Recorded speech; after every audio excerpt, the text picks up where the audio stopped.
Deskripsi masalah. Pernikahan merupakan hal yang sakral dan dambaan bagi setiap orang, sehingga banyak sekali orang-orang yang menginginkan hal tersebut menjadi momen yang tak terlupakan. Bahkan persiapan perhelatan pernikahan pun telah direncanakan dengan matang dan jauh-jauh hari. Demi tercapainya pernikahan yang sempurna, mereka rela menyewa berbagai macam kebutuhan, mulai dari rias pengantin, dekorasi, konsumsi, atau yang lainnya. Salah satunya Mbak Ella. Ialah seorang pengantin wanita yang ingin berpenampilan cantik dan menawan di acara pernikahan.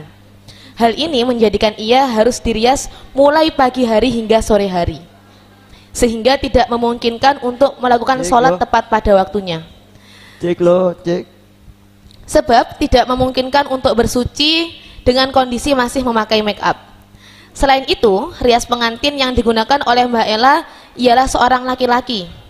Adapun penata rias laki-laki dalam melakukan pekerjaannya tentu tidak mungkin tidak bersentuhan dengan kliennya, dan tidak sedikit pula pekerjaan penata rias wajah juga melakukan penata kerudung atau hijab stylist, sehingga sangat memungkinkan pria itu akan melihat aurat klien wanitanya seperti rambut dan leher.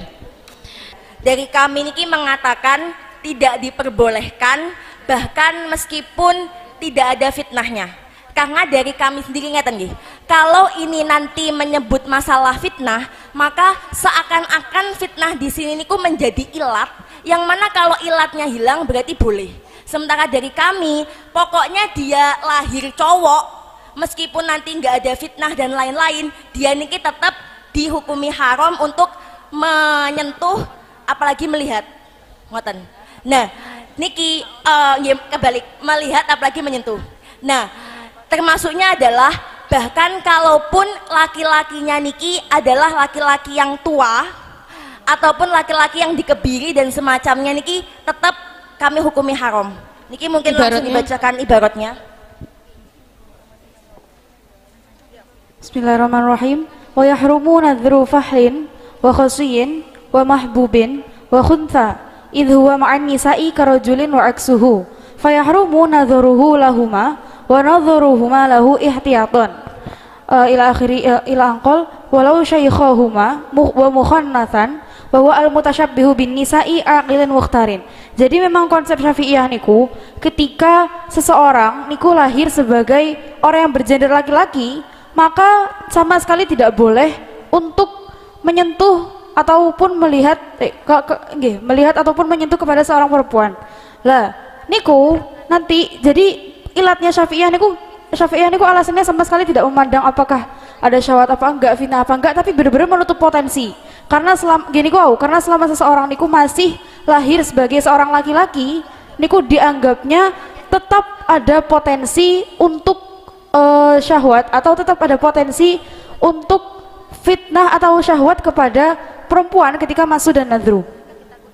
Nggih, dados konsepnya niku intinya adalah diperbolehkannya menyentuh antara laki-laki dan perempuan yang bukan mahram niku cuma kalau enten doror, yang syaratnya niki dorornya sama seperti tayamum.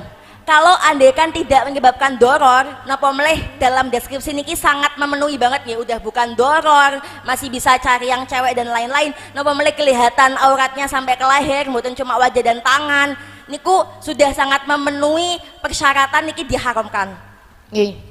Oke. Kalau diandaikan tidak perlu menyentuh, gak mungkin, pasti menyentuh. Sehingga kalau yang menyentuh ini adalah laki-laki yang haram untuk menyentuh, otomatis ya bisa halal kalau memang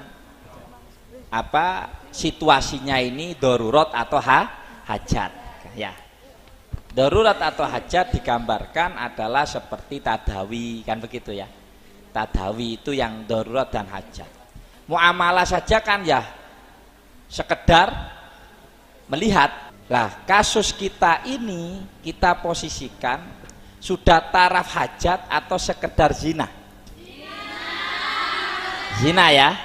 Nah, berarti diandaikan kalau tidak merias, tidak dirias pun itu tidak apa-apa.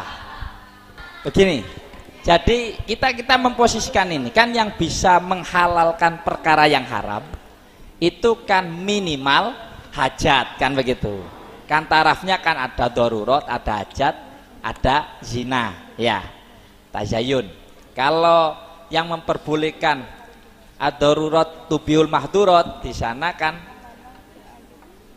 minimal hajat, ya, minimal kan hajat. Kalau tazayun atau zina kan tidak boleh, kan begitu. Sekarang kita memposisikan ini loh, di rias ini hajat atau hanya sebatas zina. Kalau sebatas zina maka kita sepakat wis, gak boleh wis, kan begitu ya. Ya memang nanti ada solusi, periasnya mahram kan bisa juga ya, periasnya mahram atau periasnya sejenis, kan begitu. Cuma nanti juga ini kan masih membahas masalah meriasnya ya, meriasnya itu.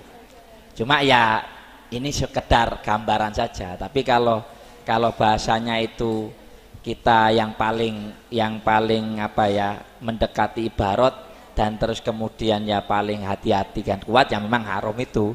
Karena bagaimanapun ya tidak bisalah mungkin kalau kita menstatuskan berhias ini adalah hajat, tapi kayaknya kan jauh tidak bisa setaraf dengan hajat tadawi, kan begitu.